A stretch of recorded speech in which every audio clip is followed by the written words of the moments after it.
अस्सलाम वालेकुम viewers, welcome to my YouTube channel. आज हम डिस्कस कर रहे हैं काशी रीमान इक्वेशंस को, जिनको सीआर इक्वेशंस भी कहा जाता है। इससे पहले लेक्चर में हमने एनालिटिसिटी को डिस्कस किया है। आज हम उससे ही रिलेट करेंगे सीआर इक्वेशन को। तो देखते हैं कि what is CR equations. First order partial derivatives in the form where when f of z is equal to ux y plus iota vx y is given as, मतलब अगर आपके पास एक ऐसा फंक्शन है जिसमें u उसका रियल पार्ट है, वो एक्स वाई पे डिपेंड कर रहा है, और v ये वाला जो है ये सारा इसका इमेजिनरी पार्ट है, जबकि v आपके पास क्या है, रियल है, वो भी एक्स वाई पे डिपेंड कर रहा है। तो अगर आप उनके पार्शियल डेरिवेटिव्स इस लिहाज से लेते हैं कि पार्शियल u और पार्शियल x इक्वल आ जाता है पार्शियल v और पार्शियल y के, और partial u over partial y is equal to minus of partial v और पार्शियल x, तो अगर ये इक्वल आ जाते हैं तो हम कहते हैं कि ये एनालिटिक हैं। और दूसरी बात कि इनको क्या कहा जाता है, सी आर इक्वेशन कहा जाता है। बाज़ बुक्स में आपको ऐसा भी लिखा मिलेगा कि ओके इसको यू एक्स लिखेंगे is equal to V Y, और इसको क्या लिखेंगे, U Y is equal to minus V of X. तो ये सेम टू सेम चीज़ें हैं। अगर ये इक्वल होंगे तो हमारे पास फंक्शन जो है एनालिटिक होगा, और अगर ये इक्वल नहीं होंगे तो फिर हम देखते हैं हमारे पास क्राइटेरियन फॉर नॉन एनालिटिसिटी के फंक्शन नॉन एनालिटिक कब होगा, अगर आपके पास काशी रीमान इक्वेशन जो है वो सेटिस्फाइड ना हो। ठीक है, किसी भी पॉइंट पे ऊपर जो ये डोमेन डी के अंदर ये अगर सी आर इक्वेशन सेटिस्फाई ना हो तो हम कहेंगे कि जो हमारे पास फंक्शन है U X Y plus iota V X Y वो क्या है, एनालिटिक नहीं है। ठीक है, अब जो है इसकी एक एग्जांपल भी मैंने लिखी है कि एक फंक्शन है हमारे पास 2x² plus y² plus iota y² minus x. तो यहाँ पे यू एक्स का क्या मतलब है कि ये जो इसका पार्ट है इसको यू का नाम दिया गया है, और ये जो आपका पार्ट है इसको किसका नाम दिया गया है, v का। तो ये u का x के साथ डेरिवेटिव 4x बनता है, और v का y के साथ क्या बनता है, 2y बनता है। तो यहाँ से हम देख सकते हैं कि ux और vy आपस में इक्वल नहीं है। इसी तरह जो है, इस तरह हम u का y के लिहाज से लेंगे तो हमारे पास 2y आता है, और अगर v का x के लिहाज से -1 तो ये भी इक्वल नहीं है। तो इसका मतलब है कि अगर हमारे पास सी आर इक्वेशन सेटिस्फाइड नहीं हो रही तो ये फंक्शन जो है एनालिटिक नहीं है। अब बड़ा अहम जो है थ्योरम देखते हैं, necessary and sufficient condition for analyticity. तो सबसे पहले हम देखते हैं कि नेसेसरी कंडीशन क्या है एनालिटिसिटी के लिए। तो सपोज करें कि एक हमारे पास फंक्शन है U X Y plus V X Y. पहली बात है कि वो डिफरेंशिएबल होना चाहिए हर पॉइंट पे, जी पे। ठीक है, हर पॉइंट जी के ऊपर वो क्या होना चाहिए, डिफरेंशिएबल होना चाहिए। तो अगर उसका first order partial derivative exist करे और वो बराबर भी हो तो तब हम कहेंगे कि ये क्या है, नेसेसरी कंडीशन है एनालिटिसिटी के लिए, कि अगर आपका फंक्शन डिफरेंशिएबल हो और सी आर इक्वेशंस को भी सेटिस्फाई करे तो फिर हम कहते हैं कि वो फंक्शन जो है वो क्या है, एनालिटिक है। ठीक, दो बातें, डिफरेंशिएबल भी हो और इन इक्वेशंस को सेटिस्फाई भी करें तो वो फंक्शन क्या होगा, एनालिटिक होगा। अब इसकी एक एग्जांपल है, इसको हम चेक कर लेते हैं। यहाँ पे चूंकि z हमने लिया है x प्लस आयोटा y, तो इसको ज़रा x और y की फॉर्म में लेके f of z is equal to, okay मैं इसको ओपन कर रहा हूँ, मैं डायरेक्टली ओपन कर दिया मैंने, 2 आयोटा एक्स वाई और z की value x plus iota y, या फिर यहाँ पे इसको मैं लिख सकता हूँ x² minus y², real part अलहदा कर दें, आयोटा कॉमन ले लें, तो क्या बचेगा 2xy प्लस y। ठीक है, अब यहाँ पे हेयर u आपके पास क्या होगा, x² plus y² plus x, और v आपके पास क्या होगा 2xy प्लस y। अब यहाँ पे देखते हैं कि हमारे पास सी आर इक्वेशंस हैं क्या। तो मैं यहाँ पे एक बार लिख लेता हूँ, फिर हम इसको देखते हैं, पार्शियल v और y, और एक और है हमारे पास के u over y equal to minus V over x। ठीक है, तो फाइंड करते हैं जी, u हमें गिवन है, पार्शियल u ओवर x क्या होगा,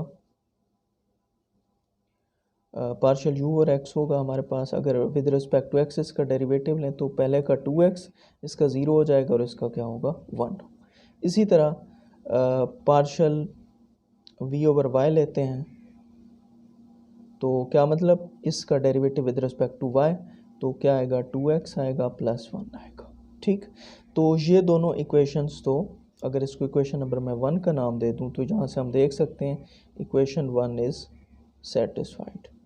अच्छा, इस पे हमने रुकना नहीं है बल्कि इक्वेशन नंबर 2 को भी चेक करना है। तो सबसे पहले पार्शियल u और पार्शियल y करते हैं।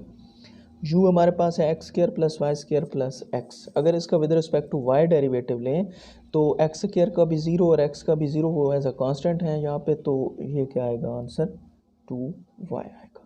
सिमिलरली अब हमने लेना है partial v over partial x का, तो क्या लिखेंगे यहाँ से विद रिस्पेक्ट टू x, पहला क्या आएगा हमारे पास 2y आएगा और इस y का विद रिस्पेक्ट टू x जो है डेरिवेटिव 0 होगा क्योंकि विद रिस्पेक्ट टू x ये क्या कांस्टेंट है। तो ये हमारे पास जो है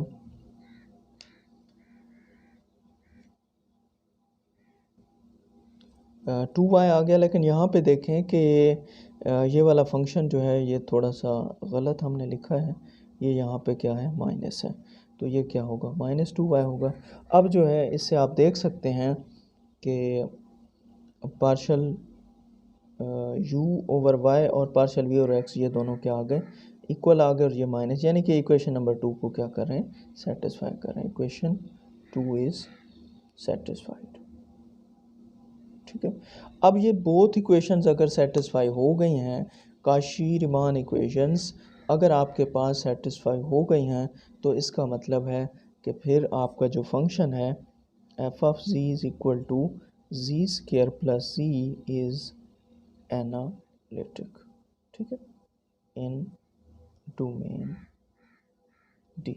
ठीक है, तो ये क्या है फंक्शन हमारे पास क्या है एनालिटिक है। अब हम देखेंगे ये तो नेसेसरी कंडीशन थी, सफिशिएंट कंडीशन को देखेंगे। अब सफिशिएंट कंडीशन हमारे पास क्या है कि suppose the real functions U X Y and V X Y, ये रियल फंक्शन है हमारे पास, ये क्या हो कंटिन्यूस हो। अब वो कहता है वहाँ पे हमने कहा कि हमारे पास जो फंक्शन है डिफरेंशिएबल हो, यहाँ पे क्या कंडीशन है कि ये क्या हो कंटिन्यूस हो और इनके जो फर्स्ट ऑर्डर पार्शियल डेरिवेटिव हों वो भी क्या हो कंटिन्यूस हों।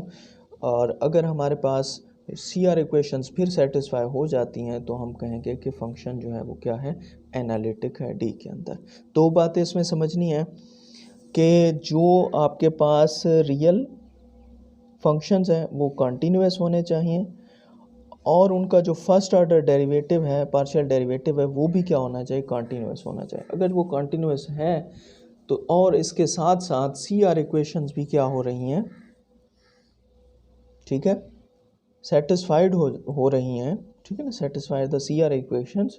तो अगर ये कंडीशंस पूरी होती हैं तो फिर हमारे पास फंक्शन क्या होगा एनालिटिक होगा। एक एग्जांपल है हमारे पास F of ji is equal to X over X square plus Y square minus iota Y और X square plus Y square. तो यहाँ से हमें पता है कि यू हमारे पास क्या है X over X square plus Y square और वी हमारे पास क्या है minus Y over X square plus Y square. तो यहाँ से हम देख लेते हैं कि हमारी जो है वो सी आर इक्वेशंस क्या है। मैं एक मरतबा उनको लिख लूँगा। वो क्या है हमारे पास partial U over partial X is equal to partial V over partial Y, ये आपके पास इक्वेशन नंबर 1 है। And partial U over partial Y is equal to minus partial V over partial X, ये इक्वेशन नंबर 2 है। अब हम बारी बारी इनको क्या कराएंगे सेटिस्फाई कराएंगे। अगर ये सेटिस्फाई हो जाती हैं तो फिर फंक्शन हमारा क्या होगा एनालिटिक होगा। अब यहाँ पे देखें कि सबसे पहले मैं u का derivative with respect to x लूँगा तो क्या बनेगा। अब यहाँ पे आपने देखना है y कांस्टेंट है, ठीक है, तो इसके ऊपर कोशेंट ट्रू लगेगा, एक्स स्क्वायर वाई स्क्वायर ऊपर आ जाएगा, x का डेरिवेटिव 1 माइनस फिर x वैसे आ जाएगा, नीचे वाले का derivative with respect to x 2x है और बटे में क्या आ जाएगा X square plus Y square okay, और इसका आंसर क्या होगा? इसको जब आप सॉल्व करेंगे तो ये बन जाएगा Y square minus X square over X square plus Y square, इसका होल स्क्र आ जाएगा। ठीक है, तो ये है partial U over partial x.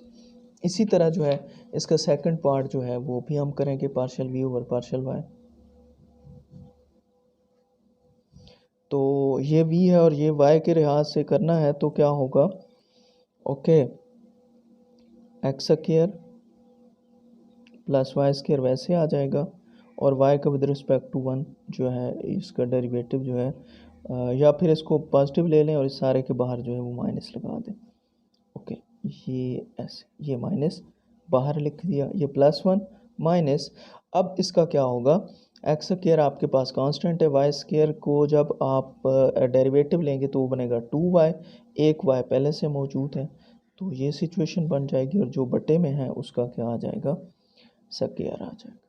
अब ये माइनस को बाहर रहने दें, ऊपर वालों को हम सॉल्व करते हैं तो ये बन जाएगा X square minus Y square over X square plus Y square और इसका होल स्क्र, और जब माइनस अप्लाई करेंगे तो ये बन जाएगा Y square minus X square over X square plus Y square का होल स्क्र। ये आपके पास क्या बन गया? Partial V over Y. तो यहाँ से हम देख सकते हैं कि इन दोनों के आंसर जो हैं वो क्या आ गए? बराबर आ गए। ठीक है, इसी तरह जो है इसको डिस्कस करेंगे। u का विद रिस्पेक्ट टू y क्या आएगा डेरिवेटिव, तो इसको भी हम देख लेते हैं। Partial u over partial y is equal to, अब क्या होगा? ऊपर वाला तो है कांस्टेंट, ठीक है, तो नीचे वाले का डेरिवेट ऊपर लिखेंगे with respect to y, x का डेरिवेटिव 0 हो जाएगा, इसका माइनस आएगा और फिर जो है नीचे वाले का डेरिवेटिव 2y और ऊपर वाला 7 होगा, वैसे लिखा जाएगा। तो X square plus Y square और इसका भी होल स्क्र, तो आंसर क्या आ गया? -2yx, या एक्स वाई लिखते हैं, X square plus Y square और इसका भी होल स्क्र। ये आंसर आ गया पार्शियल यू और पार्शियल वाई का। अब पार्शियल वी और पार्शियल एक्स, तो वी का विद रिस्पेक्ट, सॉरी ये वी है, इसका with respect to X derivative लेते हैं, ऊपर वाला कांस्टेंट है तो X square plus Y square, constant का डेरिवेटिव 0 माइनस वाई ऊपर पहले से है, नीचे एक्स का डेरिवेटिव क्या आएगा? 2xy आएगा, और यहाँ पे ओके ये -1 आपका फार्मूले का और एक y के साथ पहले से मौजूद है, तो X square plus Y square का होल स्क्र, ये माइनस माइनस प्लस हो जाएगा 2xy over X square plus Y square का होल स्क्र। ये आपके पास क्या है? Partial V over partial X है। अब यहाँ से हम देखते हैं कि ये एक दूसरे के इक्वल भी हैं और एक दूसरे का अपोजिट भी हैं, और यही चीज़ हमने प्रूव करनी थी। तो यहाँ से सी आर्स इक्वेशन जो है तो वो सेटिस्फाई हो गई हैं, तो हम कह सकते हैं कि जो हमारे पास फंक्शन है F of ji is equal to X square plus X square Y square minus iota Y over X square plus Y square, ये क्या है? इज एनालिटिक है। ठीक है, कौन सी कंडीशन हमने यूज़ की है? सफिशेंट कंडीशन यूज़ की है। एक बात आपने याद रखनी है कि अगर आपके पास X square plus Y square, ये इसको हमेशा नॉट इक्वल टू 0 रखना है। ठीक है, इसका मतलब है कि जी स्क्र, ठीक है, मॉड कह दें, ये 0 नहीं होना चाहिए। क्यों नहीं होना चाहिए? क्योंकि हमें पता है कि अगर ये चीज़ X square plus Y square जो है ये 0 रखेंगे तो फंक्शन डिसकंटिन्यूस हो जाएगा, और हमने सफिशेंट कंडीशन में पढ़ा है कि हमारे पास फंक्शन जो है वो क्या होना चाहिए? कॉन्टीन्यूस होना चाहिए। तो ये आपके पास क्या थी? Sufficient condition. अब इसमें लास्ट पोर्शन हम देखते हैं पोलर फॉर्म। ठीक है, polar form of C R equations, ये अक्सर औक़ात आपसे एमसीक्यूज़ में पीपीएससी के एग्ज़ाम्स में भी पूछी जाती हैं, तो आपने अच्छी तरह याद रखना है। हमें पता है कि F of G U plus iota V हमारे पास फंक्शन है, G is equal to R E iota theta. What is this? This is the complex polar form of the complex number, ठीक है, ऑफ आर रियल नंबर। तो अगर हमारे पास ये सी hours equations जो कि पोलर फॉर्म है पार्शियल यू और partial R is equal to 1/r partial V और पार्शियल थीटा। और सिमिलरली ये अगर ये सेटिस्फाई होती हैं तो फिर हमारे पास जो फंक्शन होगा वो क्या होगा, एनालिटिक होगा। अब एक एग्जांपल हम देखते हैं कि हमारे पास एक फंक्शन दिया गया है, इसको हम चेक करेंगे। सबसे पहले यहाँ पे देख लेते हैं कि u क्या है। u हमारे पास है cos थीटा ओवर r और v हमारे पास क्या है, sin थीटा ओवर r साथ में माइनस। ठीक है, तो हमें पता है कि पहली इक्वेशन है हमारे पास partial u over partial r is equal to 1/r partial v over partial theta, equation number 1।